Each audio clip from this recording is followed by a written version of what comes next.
Bonjour à toutes et à tous. Aujourd'hui, je vais vous expliquer la différence entre plusieurs notions clés en gestion des ressources humaines. Il s'agit de la fonction, le poste, l'emploi, la profession, le métier, les activités et les tâches. Souvent, on les confond, pourtant chacun a un sens bien précis. Alors, on commence d'abord par la fonction.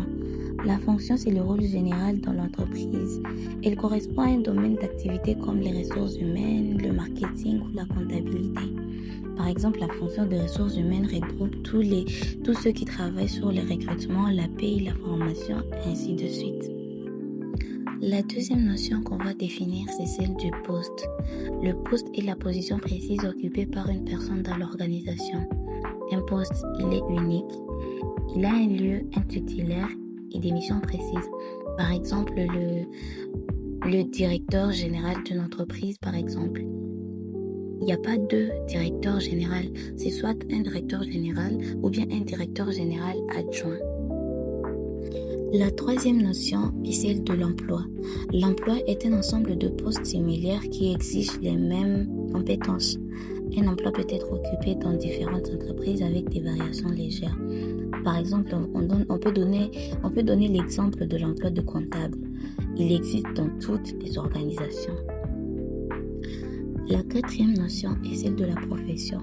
La profession est une catégorie d'emploi reconnue par la société. Souvent, elle est liée à une formation ou un diplôme. Par exemple, la profession d'enseignant, de médecin, de juriste, etc.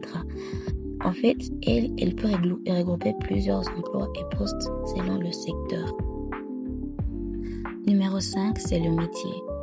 En fait, le métier, c'est ce qu'on sait faire concrètement, avec des compétences souvent techniques ou pratiques. C'est transversal. Un même métier peut exister dans plusieurs professions. Par exemple, le métier de développeur web peut exister dans l'informatique, le e-commerce ou bien les médias. Numéro 6, les activités. Les activités sont des grands ensembles d'actions qu'on réalise dans un poste. Par exemple, assurer la gestion de la paie, c'est une activité du poste de gestionnaire de RH. Et à la fin, il y a les tâches. Les tâches sont des actions élémentaires, concrètes et observables. Par exemple, saisir une fiche de paie, répondre au téléphone, classer un document. En fait, ce sont elles qui composent nos journées de travail en bref.